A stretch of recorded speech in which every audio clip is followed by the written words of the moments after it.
Good morning. It's Tuesday. It's time for the recap. Did last night go as expected? Not exactly.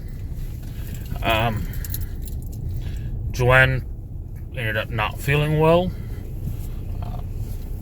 Unfortunately, Joanne does have a few health issues that mean that sometimes that's the case. So she was unable to join the game. That means that all of my talk about expediting timescales and all of that yesterday was partially unneeded. I say partially because the group is still pressing the issue of locating me, my World of Darkness self. So that still presses the timetable a bit more than it would have otherwise. And because I had now primed the game for Joanne's entry, what I did was I only slightly tweaked the narrative to slow it down a bit.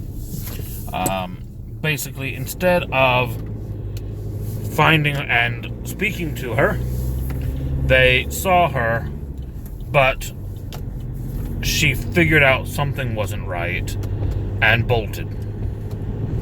Now, part of how she figured that out was that one of the players had creatively wound an entropy effect around the area to hopefully cause the person they were looking for to mess up. So what happened? She was headed into the cyber cafe with the USB.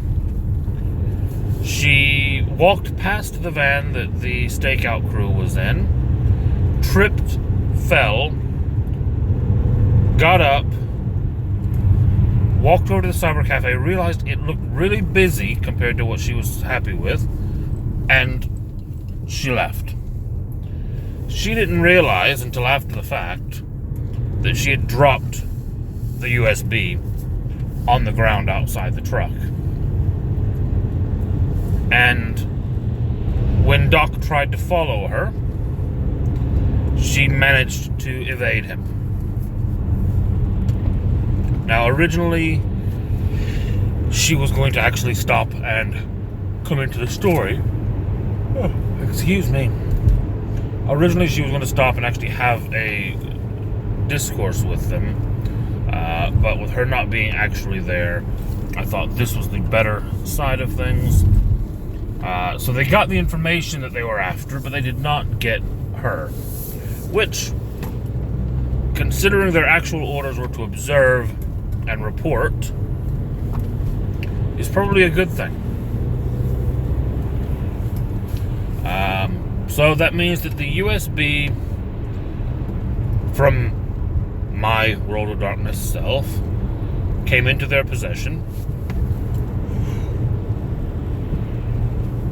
And they've now realized that both World of Darkness, Casey, and Joanne are mages. And they have the information that Casey was trying to get to them. Now, that information included a personal message, a couple personal messages actually, as well as some history and some intel on the Pentex Corporation, which, we'll have to wait and see how they deal with that. We managed to get as far through the session as they finished up with the stakeout. They had a debate over the USB. They then decided to check out where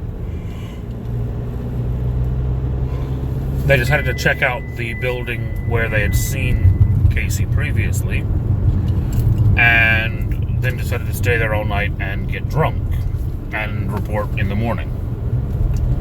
So that's basically where we've gotten to.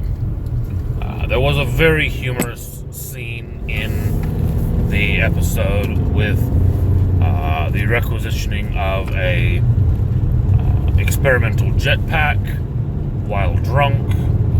and then attempting to fly it over New York City while being stopped by one of the other members of the team who, while still drunk, was not drunk enough to be that stupid. And we left it off basically on the morning that they are about to go report. So looking forward to how things progress next week. It could prove very interesting. And there we are for the day. Like, subscribe, all that good stuff. I'll be back tomorrow, probably talking about another one of the traditions. I'm building up a long list of topics to cover, so bear with me. I will get to all of them in time. Have a great day.